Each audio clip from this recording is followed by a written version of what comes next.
Bienvenue dans Ododata. Le service informatique vient de vous installer le logiciel et maintenant il va falloir réaliser la prise en main du logiciel. Il va falloir faire quelques réglages pour pouvoir commencer à l'utiliser. Donc pour cela, il suffit d'aller à droite au niveau des modules et d'aller sur le module Réglages.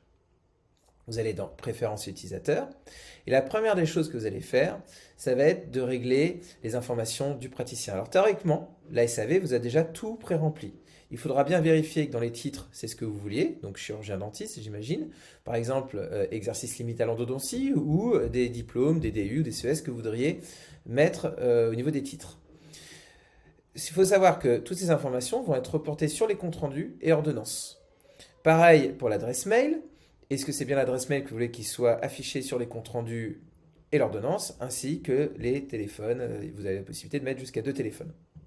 Ensuite, il y a le numéro AM et le numéro RPPS. Le numéro AM, vous pouvez le retrouver sur vos feuilles de soins et le numéro RPPS sur la carte professionnelle. Ces deux numéros sont obligatoires sur les ordonnances pour qu'elles soient valides. Une fois que vous avez bien vérifié ces informations-là, on va passer aux préférences qui sont situées sur la droite. Au niveau des préférences, ce sont des petites cases à cocher pour activer certaines actions du logiciel. La première, c'est si vous appuyez sur ce petit bouton, ça va vous permettre de participer à des études, c'est-à-dire qu'en fait Ododata sera au courant des produits que vous utilisez.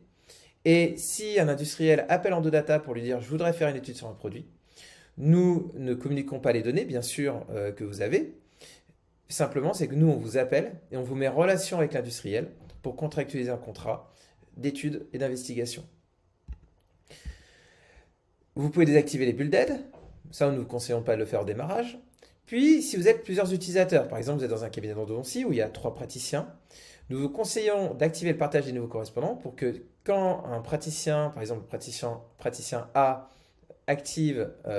rentre un nouveau correspondant, et ce nouveau correspondant soit affilié au praticien B et au praticien C. Si par contre vous voulez que chacun ait ses correspondants, nous vous conseillons donc de ne pas activer ce partage. Ensuite, il y a les mots de passe que nous conseillons d'utiliser car c'est théoriquement la loi. Après, si vous voulez gagner du temps, vous pouvez les désactiver.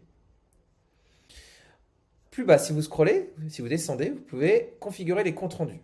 Donc là, c'est là-dessus que vous allez pouvoir mettre votre signature pour l'ordonnance. Donc bandeau de fin d'ordonnance, c'est là où vous allez positionner votre signature. Donc moi, pour ma part, regardez, j'avais enregistré sur le bureau la signature. Je clique dessus, j'ouvre, et la signature va se positionner ici. Ce qui permettra, quand j'éditerai des ordonnances, que je peux imprimer ou envoyer directement par mail, ma signature sera posée en bas de l'ordonnance.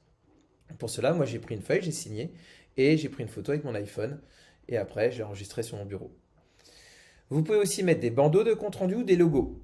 Des bandeaux, c'est quand c'est en début de page du compte rendu, vous avez un bandeau qui fait toute la longueur avec votre logo à l'intérieur.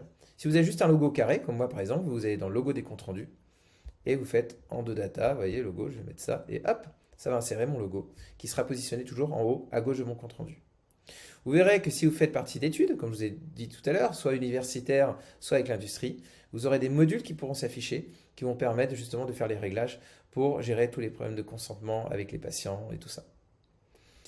Ensuite, si on continue à descendre, vous allez pouvoir envoyer des mails. Alors, soit c'est activé, l'utilisation des mails, soit c'est désactivé. Regardez, je vais l'activer en appuyant sur ce petit bouton-là, utiliser un service mail.